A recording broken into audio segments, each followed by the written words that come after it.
ஒருத்தரை பற்றி இப்படி பேசுகிறான், தப்பு தவறுமாக பேசுகிறான்னு நாங்கள் கம்ப்ளைண்ட் கொடுக்குறோம். அதுக்கு நடவடிக்கை எடுக்கிறதுக்கு இவ்வளவு மெனக்கிடுறீங்க நீங்கள். இப்போ இது வந்து ஸ்டாலினை பற்றி யாராவது பேசியிருந்தா உடனே நீங்கள் நடவடிக்கை எடுத்துருவீங்க. மோடியை பற்றி யாராவது பேசினா உடனே நடவடிக்கை எடுத்துருவீங்க.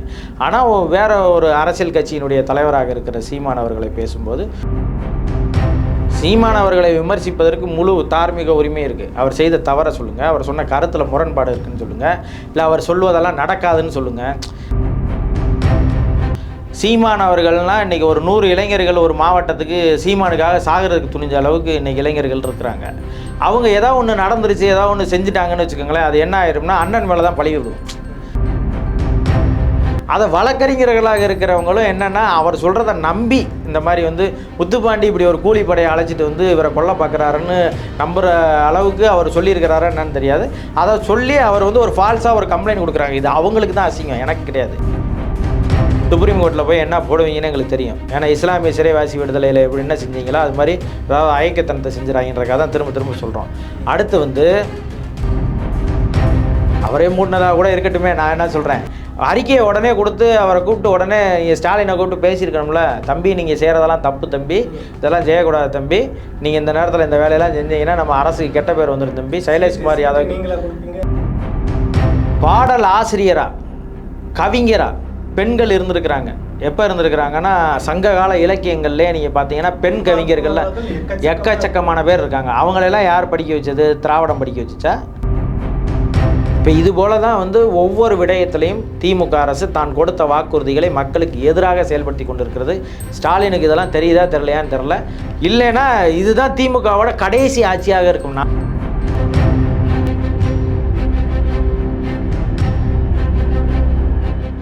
ராவணா பார்வையாளர்கள், தமிழ் உறவுகள் மற்றும் ராவணா நல விரும்பிகளுக்கு வணக்கம். மருது மக்கள் இயக்க தலைவர் சகோதரர் முத்துப்பாண்டி நம்மோடு இருக்கின்றார். வணக்கம். வணக்கண்ணே. ஒரு ரொம்ப இடைவெளி மதுரை பக்கமாக தான் நீங்கள் இருந்துட்டு இருந்தீங்க, செய்தியை பார்க்க முடியுது முகநூலில். ஏன்னா மதுரையில் போய் என்ன ஏதோ சண்டித்தனம் பண்ணிட்டு இருக்கீங்க, மிரட்டிகிட்டு இருக்கீங்க, உங்கள் பேரில் கமிஷனர் ஆஃபீஸில் நிறைய புகார், கொலை மிரட்டல் விடுகிறார், தேடுகிறார் அப்படின்ற மாதிரிலாம் ஓடிட்டுருக்கு. என்ன ஆச்சு உங்களுக்கு? நல்லா தானே இருந்தீங்க சென்னைக்குள்ளாங்க? அது ஒன்றும் இல்லை, நம்ம ஒரு சட்ட நடவடிக்கைக்காக போயிருந்தோம் மதுரைக்கு. போய் ஒருத்தர் மேலே இந்த மாதிரி வந்து அண்ணனை பற்றின அவதூறுகளை பரப்புகிறாங்க, தொடர்ச்சியாக மரியாதை குறைவாக பேசுகிறாங்க.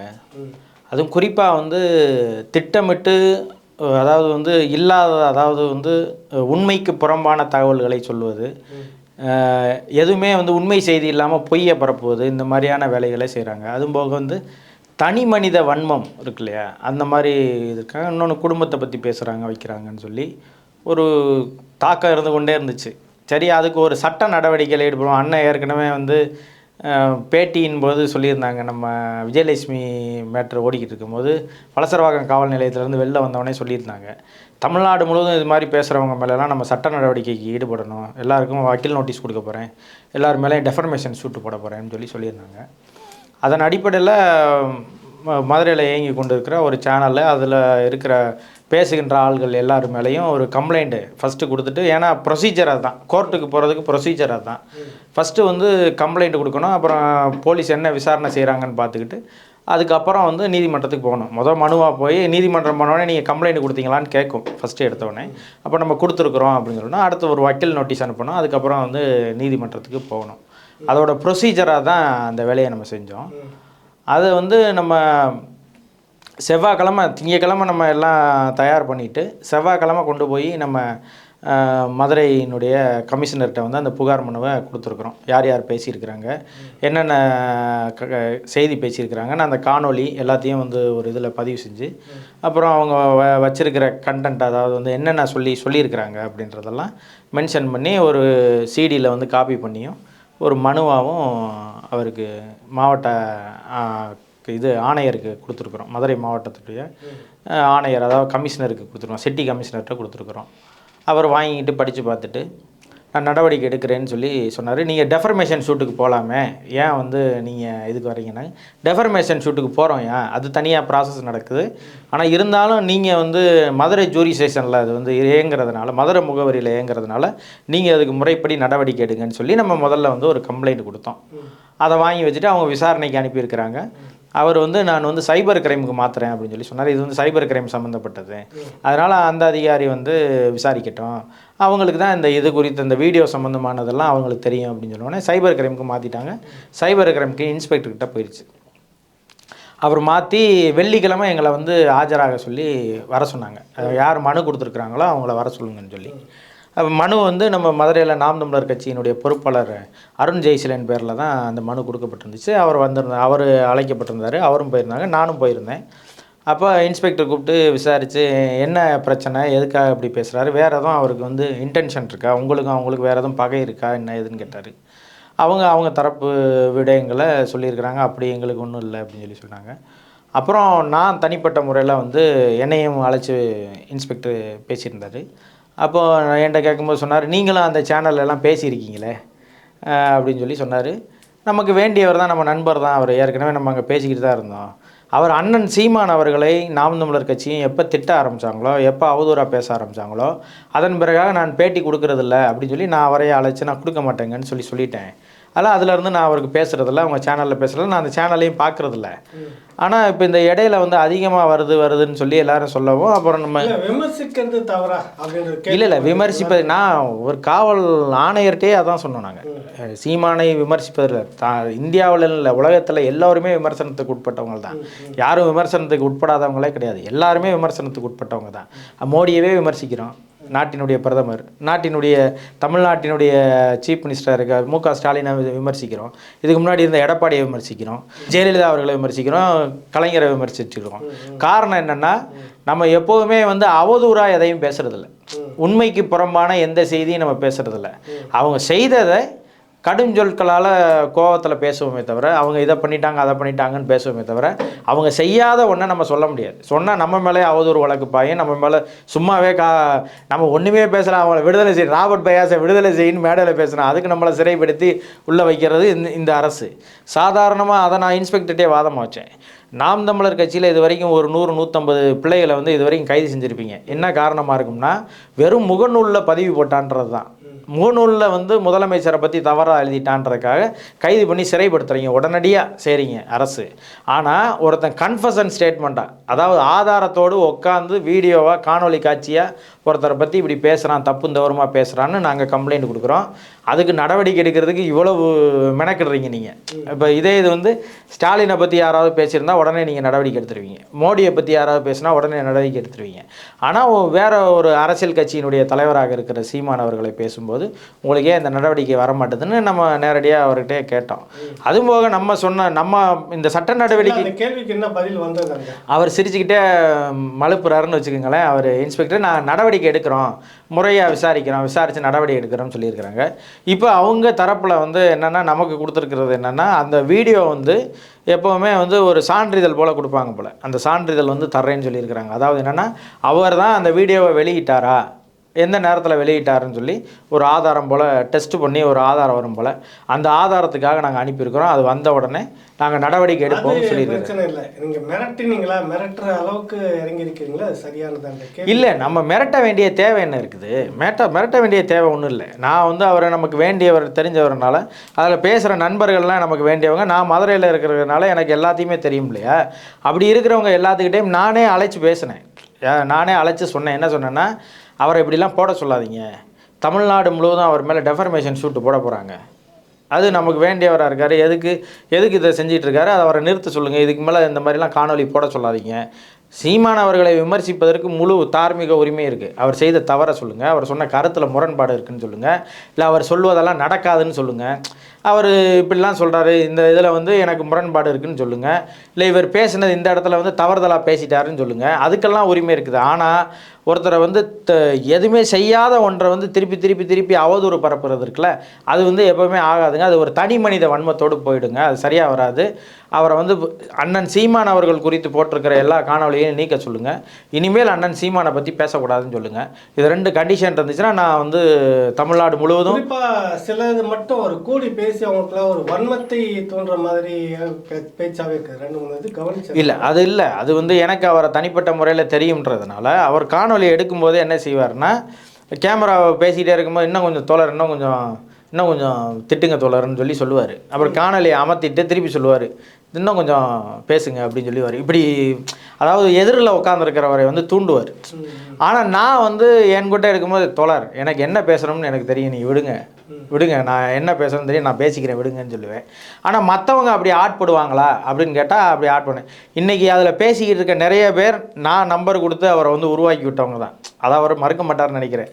நிறைய பேர் இன்றைக்கி பேசிக்கிட்டு இருக்கிற ஆட்கள் எல்லாத்தையுமே நான் தான் தொடர்பு படுத்தி விட்டேன்.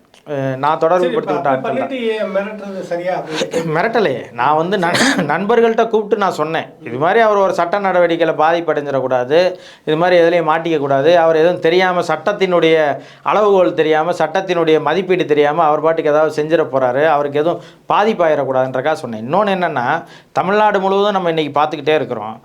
சீமான் அவர்கள்னால் இன்றைக்கி ஒரு 100 இளைஞர்கள் ஒரு மாவட்டத்துக்கு சீமானுக்காக சாகிறதுக்கு துணிஞ்ச அளவுக்கு இன்றைக்கி இளைஞர்கள் இருக்கிறாங்க.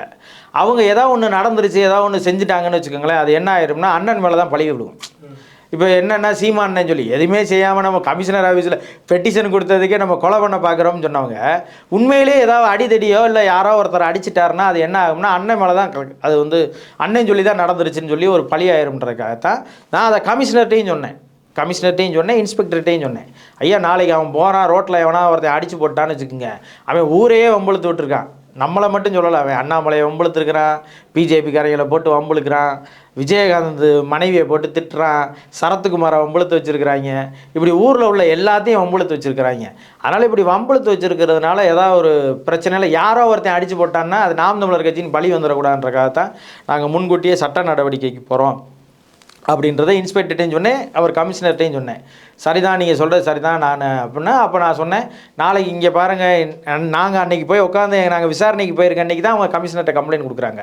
அதையும் சொன்னேன், இன்றைக்கி கமிஷனர்கிட்ட கம்ப்ளைண்ட்டு நாங்கள் வந்து கொலை முயற்சி செய்ய பார்க்குறோம்னு சொல்லி கம்ப்ளைண்ட் கொடுக்குறாங்களாயா, நாங்கள் சட்ட நடவடிக்கைக்கு அலைஞ்சிக்கிட்டு இருக்கோம், அடிக்கிறதா இருந்தால் எதுக்கு உங்ககிட்ட வந்து கம்ப்ளைண்ட் கொடுக்குறோன்னு சொன்னோடனே அவர் சிரிச்சிட்டு சொன்னார், அப்படி ஒருத்தர் கம்ப்ளைண்ட் கொடுக்குறதெல்லாம் எப்படி நம்ம ஏற்றுக்கிட்டு விசாரிப்போமா, தெரியும்ல அதில் உண்மையாக பொய்யான்னு நாங்கள் விசாரிப்போம்ல, சும்மா ஒருத்தர் வந்து கொலை பண்ண பார்க்குறாருன்னு ஒருத்தர் வந்து கொடுக்குறாருன்னா அதை வந்து நாங்கள் எப்படி அதை அப்படியே ஏற்றுக்குருவோம், அப்படிலாம் இல்லை, அவர் கொடுத்துருக்கிறாரு, அவர் கொடுக்கட்டும் பார்த்துக்குருவோம் அப்படின்னு சொல்லி அவரும் சொல்லியிருக்கிறாரு.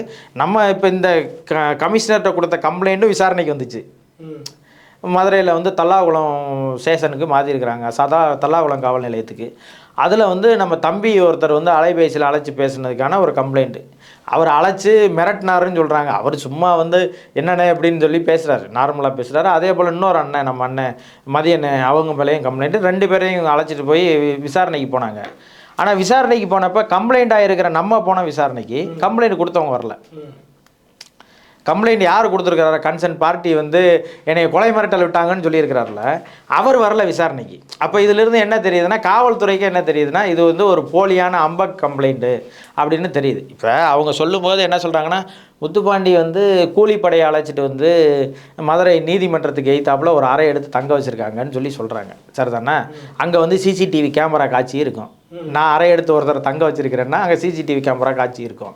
அந்த எந்த ஹோட்டல்லனா அங்கே அதிகபட்சமான ஒரு 3-4 ஹோட்டல் தான் இருக்குது. அந்த ஹோட்டலில் போய் போலீஸ்காரங்க கேட்டால் முத்துப்பாண்டின்றவர் வந்து யாரையாவது தங்க வச்சுருக்காங்களா, இல்லை சம்மந்தம் இல்லாதவங்க யாராவது வந்து தங்கி இருக்கிறாங்களா அப்படின்னா அவங்க விலாசத்தை கொடுங்கன்னு கேட்டால் ஒரு எல்லா விடுதியிலுமே வந்து பார்த்தீங்கன்னா யார் தங்குறாங்கன்ற விவரம் இருக்குது, சிசிடிவி கேமரா இருக்குது, தகவல் போயிட்டு தான் இல்லை இன்னொன்று சிசிடிவி கேமரா இருக்குது. நம்ம இப்போ ஒரு விடுதிக்கே போயிட்டு வந்தால் கூட அந்த சிசிடிவி கேமரா காட்சி கட்டாயம் பதிவாயிடும். அதெல்லாம் நான் மறைக்க முடியாது. ஆனால் இதை வந்து எப்படின்னா, அவங்க வந்து ஒருத்தருக்கு சொல்லி கொடுத்து சொல்கிறாங்க. அதை வழக்கறிஞர்களாக இருக்கிறவங்களும் என்னென்னா அவர் சொல்கிறத நம்பி இந்த மாதிரி வந்து முத்துப்பாண்டி இப்படி ஒரு கூலிப்படையை அழைச்சிட்டு வந்து இவரை கொல்ல பார்க்குறாருன்னு நம்புகிற அளவுக்கு அவர் சொல்லியிருக்கிறாரா என்னன்னு தெரியாது. அதை சொல்லி அவர் வந்து ஒரு ஃபால்ஸாக ஒரு கம்ப்ளைண்ட் கொடுக்குறாங்க. இது அவங்களுக்கு தான் அசிங்கம், எனக்கு கிடையாது. யாரெல்லாம் வந்து இதற்காக வந்து நின்னாங்களோ அவங்க தான் இதில் அவமானப்பட போகிறாங்க. நம்ம ஒன்றும் அவமானப்பட போகிறதில்ல. ஏன்னா நான் வந்து உண்மையின் பக்கம் இருக்கிறேன், பொய்யின் பக்கம் இருக்கிறவங்க தான் அசிங்கப்படணும், அவமானப்படணும். இப்போ வந்து ஒரு உதாரணத்துக்கு வந்து அது வந்து இல்லைன்னு தெரிஞ்சுன்னா என்ன ஆகும், முத்துப்பாண்டி அப்படி கூலிப்படையை அழைச்சிட்டு வரலன்னு சொன்னால் என்ன ஆகும்? அப்போ யாரெல்லாம் வந்து நின்னாங்களோ அவங்களுக்குலாம் அவமானம் தானே. இப்போ யாரெல்லாம் இப்போ ஒரு பொய்யான விஷயத்துக்கு போய் நம்ம போயிட்டோம்டா அப்படின்னு நினைப்பாங்கல்ல. கூலிப்படையெல்லாம் கொண்டு அழைச்சிட்டு போய் நம்ம தங்க வைக்கிறதுல பெரிய சிக்கல் இருக்குது நடைமுறையில். அது மாதிரிலாம் தங்க வைக்கிறதுல பார்த்தீங்கன்னா தெரிஞ்சிடும் எப்படி அவங்களுக்கு இருக்கட்டும். அதாவது தனிநபர்கள் தாக்குதலில் போகிறது ஒரு பெரிய ஊடகம் அப்படின்ற மாதிரி இன்னைக்கு நிறைய கொஞ்சம் பேரை பார்க்க முடியுது. அரசியல் முடிவெடுத்துட்டு பேசணும் இந்த மாதிரி தனிநபர் தாக்குதலில் பண்ணுறோம், பதிலுக்கு செய்யும்போது அது இன்னும் பெரிய அளவில் விகாரமாக போகும். அது அந்த நோக்கி நகரக்கூடாதுன்றது தான் பொதுவாக நம்ம எல்லாருக்கும் வைக்கிறோம். அது மாதிரி பதிலுக்கு நம்ம தொடங்குறப்ப ரொம்ப பெரிய அளவில் அது விளைவு வேறு மாதிரி இருக்காங்க. சொல்லி பேசிட்டு போகிறதுல பெரிய விஷயம் இல்லை. இல்லை இப்போ இவங்க எல்லாருக்குமே அங்கே போனவங்க எல்லாருக்குமே என்னைய தெரியும். என்னை அழைச்சி இந்த மாதிரி வந்து இந்த மாதிரி தோழர் இந்த மாதிரி ஒரு விஷயம் சொல்கிறாங்களே தோழர், உண்மையாக தோழர்னு கூட என்னை யாரும் அழைச்சி பேசலை. அப்போ காரணம் என்னென்னா எடுத்துட்டு அவங்க ஒரு முடிவு எடுத்துட்டு இல்லை, அண்ணன் மேலே உள்ள வன்மம். இப்போ என் மேலே உள்ள வன்மம் இல்லை, அது அண்ணன் மேலே உள்ள வன்மத்தில் வந்து அதான் அந்த வன்மத்தை வந்து யாரையோ ஒருத்தரை கூப்பிட்டு என்னை பற்றியும் ஒரு பெரிய வீடியோ பேசி ஒருத்தர் போட்டு அதில் பார்த்துட்டு தான் இருக்கேன். இதில் என்ன பெரிய இல்லை, எனக்கு வந்து பக்கமும் நிறைய நடக்குது. எனக்கு வந்து ஒவ்வொருத்தரை பற்றினா எல்லாமே எனக்கு எவிடன்ஸோடு நான் வச்சுருக்கிறேன். ஒன்னொன்றுக்கும் நான் ஆதாரத்தோடு வச்சுருக்கிறேன். நான் வந்து அப்படி உட்காந்து இப்போது அதெல்லாம் வெளியிட ஆரம்பிச்சேன்னா என்ன ஆகும்? யாருமே அரசியல் பண்ண முடியாது. பல பேர் இன்னும் என்கிட்ட அழைப்பு எடுத்து அண்ணன்கிட்ட சமரசம் பேசுகிறதுக்கெலாம் என்கிட்ட நிறைய பேர் பேசியிருக்கிறாங்க. அந்த ரெக்கார்டிங்லாம் என்கிட்ட நான் என்கிட்ட பேசுனதுக்கான ஆதாரம்லாம் நான் வச்சுருக்கிறேன். அதெல்லாம் நான் வெளியிட முடியுமா? நான் அது ஒன்று முறையானதா? நாளைக்கு என்னை எப்படி நம்புவாங்க ஒருத்தவங்க? என்னை நம்பி எப்படி என்கிட்ட ஒரு செய்தி பேசுவாங்க? நான் பல பேர்கிட்ட பேசுவேன், அவங்க என்கிட்ட பல பேர் பேசியிருக்கிறாங்க. இன்றைக்கி பெருசாக வந்து அண்ணனை திட்டிக்கிட்டு இருக்க பல பேர் என்கிட்ட பேசியிருக்கிறாங்க. பேசி நான் வந்து அரசியலுக்காக பேசுகிறேன் தப்பாக நினச்சிக்கிறாங்கன்னு எவ்வளோ பேர் பேசியிருக்கிறாங்க. அதெல்லாம் நம்ம போய் இந்த மாதிரி அவன் வந்து அண்ணன்கிட்ட அங்கிட்ட திட்டிட்டு வந்து அண்ணனுக்கிட்ட வந்து சமரசம் பேசுகிறான், அவனை அசிங்கப்படுத்துகிறோம்னு நம்ம அசிங்கப்படுத்துகிறதா? அப்படி கிடையாது. அரசியல் என்பது வந்து நாகரிகம் கலந்த ஒரு இதாக இருக்கணும். நீங்கள் வந்து எனக்கு தெரியும் தான், எனக்கு தான் வாய் இருக்குது, எனக்கு தான் பேச தெரியும்னா ஊரில் பிறந்திருக்க எல்லா பேருக்கும் வாய் இருக்குது, எல்லாத்துட்டையும் கேமரா இருக்குது, எல்லாருக்கும் பேசவும் தெரியும். அடையப்புடன்னு பேசுகிறதுக்கு எவ்வளோ நேரம் ஆக போகுது? தெரிஞ்சுக்கிறதுல நம்ம அடுத்த கேள்விக்கு போகலாம். சொல்லுங்கள். தூத்துக்குடி ஸ்டெர்லைட் துப்பாக்கி சூடுன்றது மிக பெரும் அளவில் அதுவே ஏற்படுத்தியது. குறிப்பாக அந்த காலகட்டத்தில் திமுக அதை வைத்து மிகப்பெரிய ஒரு ஓட்டு அரசியலும் பண்ணது. நாங்கள் அதிகாரத்துக்கு வந்தால் சம்மந்தப்பட்டவங்க தண்டிக்கப்படுவார்கள் அப்படின்னு அன்றைக்கி வந்து வாக்குறுதி மக்கள்கிட்ட கொடுத்துருந்தது. கமிஷனும் அதுக்காக ஒன்று போட்டாங்க, நீதிபதி அருணா ஜெகதீசன் அம்மா தலைமையில். அந்த யாரெல்லாம் அதில் வந்து தண்டிக்கப்பட வேண்டியவர்கள் லிஸ்ட்டும் கொடுத்துருக்கு. அதனால் சம்மந்தப்பட்ட ஒரு உயர் அதிகாரி அன்றைக்கி ஏடிஜிபியாக இருந்த சைலேஷ்குமார் யாதவ் அவர்களை வந்துட்டு இப்போ டிஜிபியாக ப்ரொமோஷன் பண்ணியிருக்கு இந்த அரசு. இதை வந்து நீங்கள் எப்படி பார்க்குறீங்க? அந்த ஸ்டெர்லைட் விவகாரம் வந்து இப்போ எப்படி இருக்கு? இல்லை, நான் அதை வன்மையாக கண்டிக்கிறேன். முதல்ல நான் மருது மக்கள் இயக்கத்தின் சார்பில் கடுமையான கண்டனங்களை தெரிவித்துக் கொள்கிறேன். ஏன்னா முதலமைச்சர் அவர்களுக்கே கண்டனம் தெரிவிக்கிறேன். என்ன காரணம் அப்படின்னா, நீங்கள் வந்து தேர்தல் வாக்குறுதியாகவும் கொடுத்தீங்க, தேர்தல் களத்தில் பிரச்சாரத்துக்கு வரும்போதும் சொன்னீங்க. 2019 நாடாளுமன்ற தேர்தலின் போது உங்கள் தங்கச்சி அங்கே போட்டிட்டாங்க, அங்கே நீ தூத்துக்குடியில் வந்து பிரச்சாரத்துக்கு வரும்போது அங்கே நீங்கள் வாக்குறுதி கொடுத்தீங்க. நாங்கள் வந்து ஆட்சி அமைஞ்சா கட்டாயம் வந்து இந்த ஸ்டெர்லைட்டில் வந்து யாரெல்லாம் செஞ்சாங்களோ அவங்க குற்றவாளிகள் யாரெல்லாம் தெரியுதோ அவங்க மேலெல்லாம் யாராக இருந்தாலும் நாங்கள் தண்டனை வாங்கி கொடுப்போம், அதுதான் எங்களுடைய இதுன்னு சொல்லி அந்த மக்கள்கிட்ட நீங்கள் வாக்குறுதி கொடுத்துட்டு வந்தீங்க. இப்போ ஸ்டெர்லைட்டோனுடைய நிர்வாகம், அதாவது ஆலை நிர்வாகமே இன்றைக்கி இப்போ நம்ம பேசிக்கிட்டு இந்த நொடியில் இன்றைக்கி விசாரணைக்கு வந்திருக்குது. வேதாந்தா நிறுவனம் ஒரு வழக்கை தொடுத்துருக்குறாங்க சுப்ரீம் கோர்ட்டில். நாங்கள் வந்து ஆலையை திறக்கிறதுக்கு திரும்ப அனுமதி கொடுக்கணும்னு. அந்த வழக்கு வந்து போன ஆண்டு வந்து ஜூன் மாதம் 2ஆம் தேதி வந்து விசாரணைக்கு வரும்போது அப்போ அங்கே இருக்கிற தலைமை நீதிபதி சொன்னாங்க ஆகஸ்ட் 22, 23 நாங்கள் விசாரிக்கிறோம்னு சொன்னாங்க. ஆனால் அன்றைக்கி வந்து விசாரணை நடத்தலை. அப்போ என்னென்னா 370 ரத்து விடயம் வந்ததுனால அந்த 370 ரத்து வந்து செல்லுமா செல்லாதான்ற அந்த சிறப்பு சட்ட ரத்தை வந்து வழக்காக வந்து சுப்ரீம் கோர்ட்டில் வந்ததுனால சுப்ரீம் கோர்ட்டு அதை விசாரித்ததுனால வேதாந்தா வழக்கை விசாரிக்கலை. இன்றைக்கி வழக்கு வந்திருக்கு. இன்றைக்கி வந்ததில் இன்றைக்கி வழக்கை விசாரித்து நீதிபதி சொல்லியிருக்கிறாரு, இந்த மாதம் 4ஆவது வாரத்தில் நாங்கள் விசாரணைக்கு எடுத்துக்கலாம், விசாரணைக்கு வருவோம் அப்படின்னு சொல்லி அறிவிச்சிருக்கிறாரு. அப்போ இந்த மாதம் 4ஆம் தேதி அந்த விசாரணைக்கு வரப்போகுது. அது ஒரு செய்தி. அதில் வந்து கோட்டை விட்டுறக்கூடாது. தமிழ்நாடு அரசு எல்லாத்தையும் கோட்டை விடுற மாதிரி இதுலேயும் கோட்டை விட்டுறக்கூடாதுன்றக்காக தான் இப்போ நம்ம பேசுகிறோம். அதாவது இந்த மாதம் 4ஆவது வாரம் வர்றதுனால கட்டாயம் வந்து அதில் வந்து நீங்கள் தலையிடு. எப்படின்னா நீங்கள் சுப்ரீம் கோர்ட்டில் போய் என்ன போடுவீங்கன்னு எங்களுக்கு தெரியும். ஏன்னா இஸ்லாமிய சிறைவாசி விடுதலையில் எப்படி என்ன செஞ்சீங்களோ அது மாதிரி ஏதாவது ஐக்கியத்தனத்தை செஞ்சுறாங்கன்றக்காக தான் திரும்ப சொல்கிறோம்.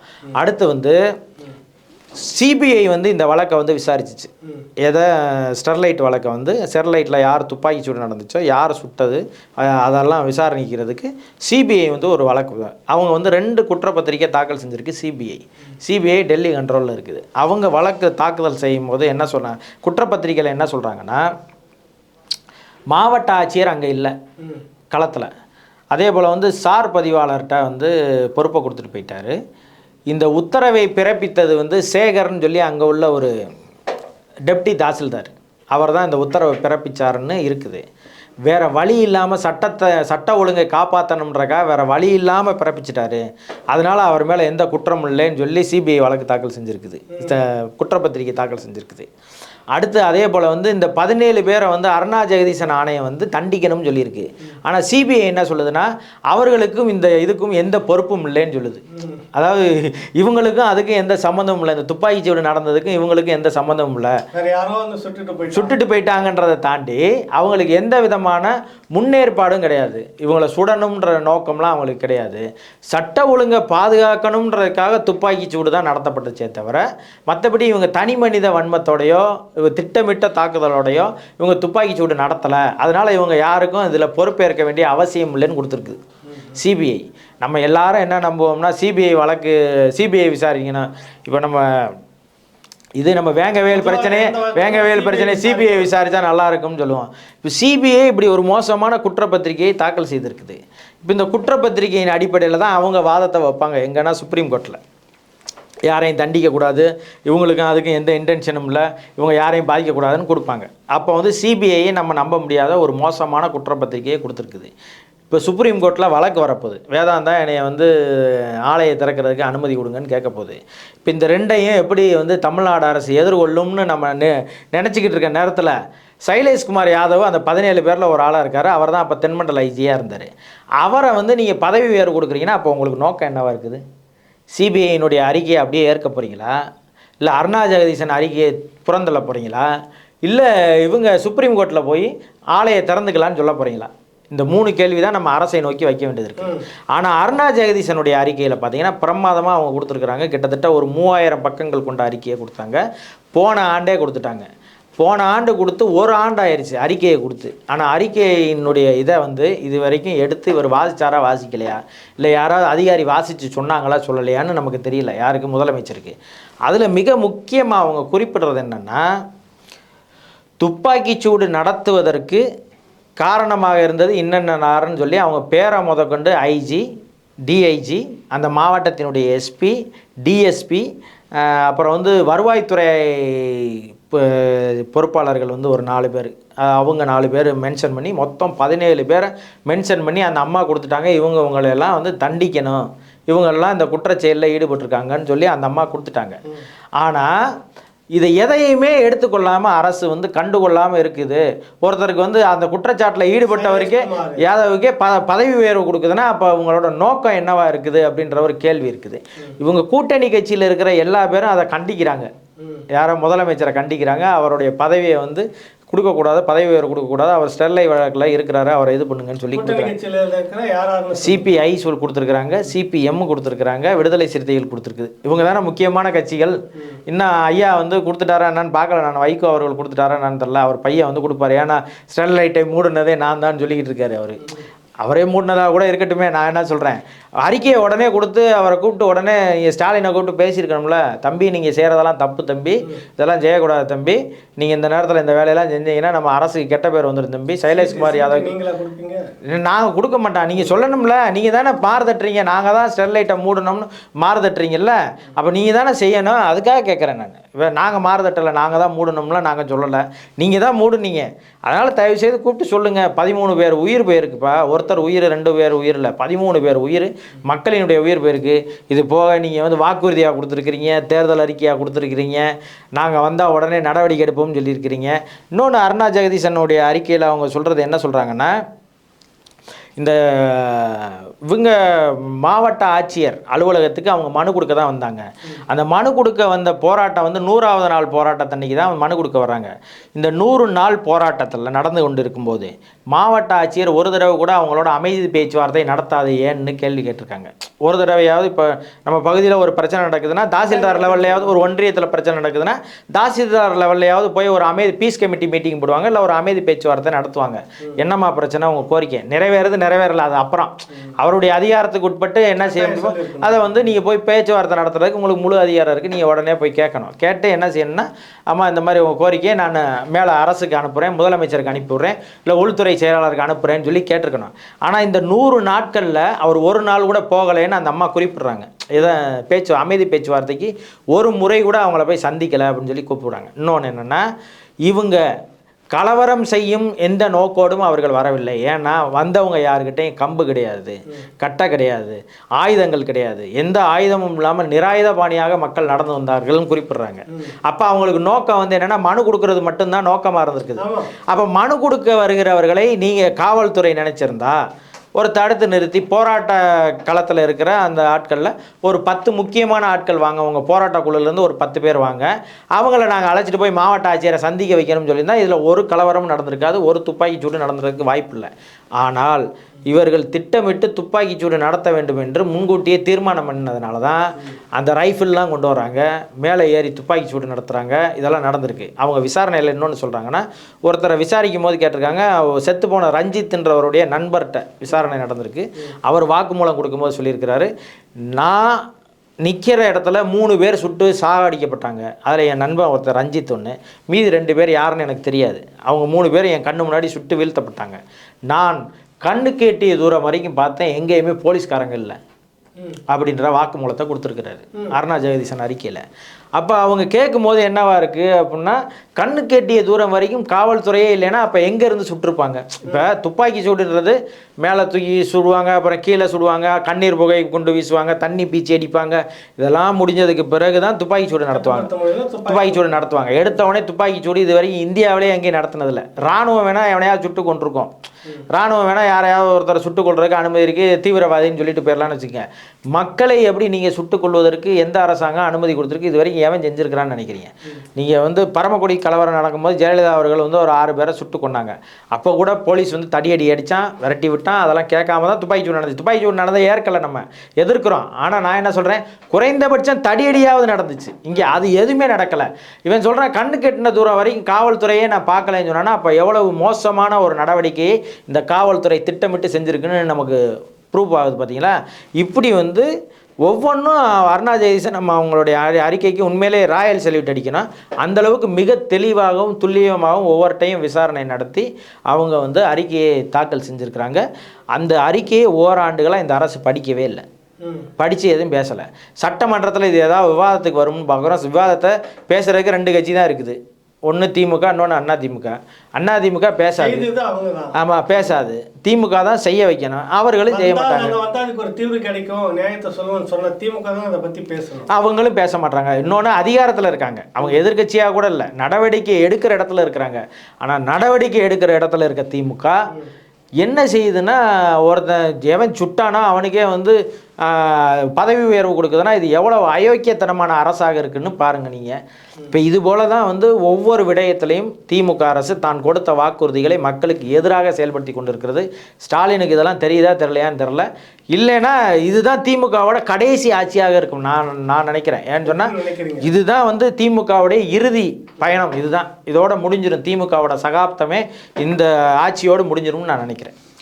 அடுத்ததாக ஒரு கேள்வி, கவிஞர் சல்மா நல்ல கவிஞர். அவங்க ஒரு பதிவு ட்விட்டரில் வந்து இருந்திருந்தது, மோடி இன்னைக்கு இந்த பட்டமளிப்பு விழா நிகழ்ச்சியில் வந்து கலந்துக்கிறாங்க, முதலமைச்சரும் அதில் கலந்துக்கிறாங்க, பிரதமர் கலந்துக்கிறாங்க. இந்த பட்டமளிப்பு நிகழ்ச்சியில் பட்டமளித்தவர்களோடு எடுத்த அந்த புகைப்படத்தை போட்டு ஆண்களை வந்து என்னவென்று எழுதியிருக்கு, பெண்களுக்கு கல்வியில் முக்கியத்துவம், அதாவது திராவிட மாடல் பெண்களுக்கு கல்வியை தந்ததுன்னு எழுதியிருக்கிறாங்க. இதை எப்படி பார்க்குறீங்க நீங்கள்? இல்லை, அது வந்து அவங்களுக்கு அவ்வளோதான் கல்வி அறிவுன்னு பார்க்குறேன் நான். அவ்வளோதான் அவங்களுடைய வரலாற்று அறிவு, அவங்களுடைய கல்வி அறிவுன்னு அவ்வளோதான் நம்ம பார்க்கணும். ஏன்னு சொன்னால் திராவிடம் வந்து தான் படிக்க வச்சுன்றதே நம்ம ஏற்கலை. அதுக்கு முன்னாடியே பல பேர் இங்கே படிச்சுட்டாங்க, பல பெண்கள் படிச்சுட்டாங்க. அதாவது வந்து பாடல் ஆசிரியராக கவிஞராக பெண்கள் இருந்திருக்கிறாங்க. எப்போ இருந்திருக்கிறாங்கன்னா சங்ககால இலக்கியங்கள்லேயே நீங்கள் பார்த்தீங்கன்னா பெண் கவிஞர்கள்ல எக்கச்சக்கமான பேர் இருக்காங்க. அவங்களெல்லாம் யார் படிக்க வச்சது? திராவிடம் படிக்க வச்சுச்சா?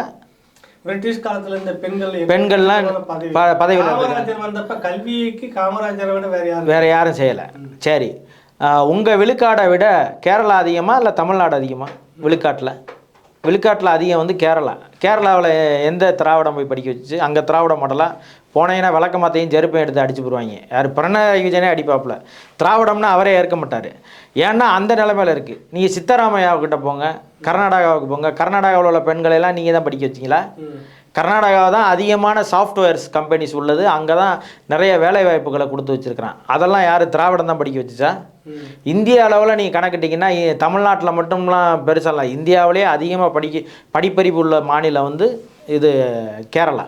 கேரளாவிலேயே நீங்கள் படிக்க வைக்கல. அப்போ நீங்கள் எந்த திராவிடம் படிக்க வச்சுச்சுன்னு சொல்லணும்ல. திராவிட மாடல்னால் எந்த திராவிட மாடல்? திராவிட மாடல்ன்ற வார்த்தையே இந்த 3 வருஷமாக தான் பேசிக்கிறீங்க. இதுக்கு முன்னாடி திராவிட மாடல்னு யாருமே பேசலை. கலைஞர் பேசலை, அண்ணா பேசலை, பெரியார் பேசலை, அந்த கூட்டத்தில் இருந்து வந்த யாருமே பேசலை. எம்ஜிஆர் பேசலை, ஜெயலலிதா பேசலை, யாருமே பேசலை. நீங்கள் தான் இப்போ ஒரு புதுசாக ஒரு திராவிட மாடல்னு ஒன்று ஒரு பேரை சொல்லாடலை வச்சுக்கிட்டு திராவிட மாடல் தான் படிக்க வச்சுன்னு பேசுகிறீங்க. திராவிட மாடல் தான் படிக்க வச்சுச்சுன்னா அப்போ இந்த 3 வருஷத்தில் தான் பெண்கள் படிக்கிறாங்களா? ஸ்டாலின் தான் படிக்க வச்சுருக்கிறாரா? திராவிடம் படிக்க வச்சுச்சுன்னு சொன்னாலும் சரி, அவங்க கிட்டத்தட்ட ஒரு 100 ஆண்டுகள் பாரம்பரியமாக இருக்காங்க, சரி என்னத்தையோ கல்வி தொண்டு செஞ்சுருப்பாங்க போலன்னு நம்ம நினைக்கலாம். ஆனால் அப்படி எதுவுமே நமக்கு தெரிஞ்சு வரலாற்றின் அடிப்படையில் காமராஜர் தான் பிச்சை எடுத்தாவது நான் பிள்ளைகளை படிக்க வைப்பேன்னு அவர் தான் செஞ்சார். அவர் தான் பள்ளிக்கூடங்களை கட்டினார். அவர் தான் நிறைய பேரை படிக்க வைக்கணும்னு முயற்சி செஞ்சார். ஏழை எளிய மக்கள்லாம் வந்து மருத்துவம் படிப்பதற்கும் பொறியியல் படிப்பதற்கும் நம்ம எவ்வளவோ விடயங்களை நம்ம வரலாற்று ரீதியாக பார்த்துருக்குறோம். காமராஜர் தான் வந்து எழுத படிக்க தெரியாத, கையெழுத்து போட முடியாத குழந்தைகளுடைய வாரிசுகளை எல்லாம் வந்து மருத்துவர் ஆக்கியிருக்காரு அவர், நமக்கு கணக்கு தெரிஞ்சு. அப்படி நீங்கள் எதுவுமே செஞ்சதாக தெரியலையே, வரலாற்றில் செய்தி அப்படி ஒன்றுமே கிடையாது. அப்படி பார்த்தீங்கன்னா உங்களுடைய மூதாதையர் வந்து பெரியார் தானே உங்களுடைய மூதாதையர். அவர் எத்தனை பேர் அப்படி படிக்க வச்சாருன்னு எனக்கு தெரில. எத்தனை இடத்துல பிச்சை எடுத்து எத்தனை பேர் அவர் படிக்க வைக்கல. அவருடைய போதனைகளை கொள்கைகளை ஏற்று வர அடுத்தடுத்த அரசுகள் நாங்கள் தான் படிக்க வச்சோம், அதுக்கு காரணமே நாங்கள் தான் அப்படின்றாங்க. இல்லை, அப்படி எதுவுமே நமக்கு கண்ணுக்கு தெரியல. சான்றாக இருக்கணும்ல. வெறுமனே வந்து நீங்கள் எப்போவுமே நம்ம கேட்குறது சான்று. என்ன சான்று சொல்லுங்கள்? என்ன எதை வச்சு நீங்கள் படிக்க வச்சிங்கன்னு சொல்கிறீங்க? உங்கள் மந்திரிமார்கள் செஞ்ச ஊழல் பணத்தில் வந்ததில் கல்லூரி வேணால் கட்டியிருக்கீங்க. பல பேர் வந்து எல்லா மந்திரிமார்களுமே கல்லூரி வச்சுருக்கீங்க. அந்த கல்லூரியில் படிக்க வைக்கிறீங்க. அது படிப்பா காசு வாங்கிட்டு தானே படிக்க வைக்கிறீங்க. ஓசி அதுவும் படிக்க வைக்கலையே. எங்கள்கிட்ட வரி வாங்கிட்டு தானே கல்வியை கொடுக்குறீங்க. அதுக்கு தானே உங்களுக்கு அரசு கொடுக்குறோம். முதலமைச்சரும் இங்கே இருக்கிற சட்டமன்ற உறுப்பினர்களுக்கும் எதுக்கு நாங்கள் பொறுப்பு கொடுக்குறோம்? எங்களை படிக்க வைக்கணும், எங்களுக்கு மருத்துவம் கொடுக்கணும், எங்களுக்கு நல்ல சாலை போட்டு கொடுக்கணும், எங்களுக்கு ஆட்சி நிர்வாகம்லாம் நீங்கள் செய்யணுன்றக்காக நாங்கள் வச்சுருக்கிற வேலையால் தானே நீங்களே தவிர எங்களுக்கு நீங்கள் தான் கல்வி கொடுத்தீங்கலாம் கிடையாது.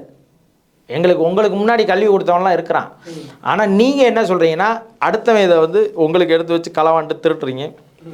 சல்மா அவர்கள் தொடர்ச்சியாக திமுக இஸ்லாமியர்களையும் கிறித்தவர்களையும் புறக்கணித்து வந்து கொண்டு இருக்கிற திமுக, போன பாராளுமன்ற தேர்தலில் ஒரு சீட்டு கூட கொடுக்காத திமுக, இந்த முறை சட்டமன்ற தேர்தலில் நின்ற இஸ்லாமியர்களை தங்கள் சின்னத்தில் நிற்க நிர்பந்தித்த திமுக.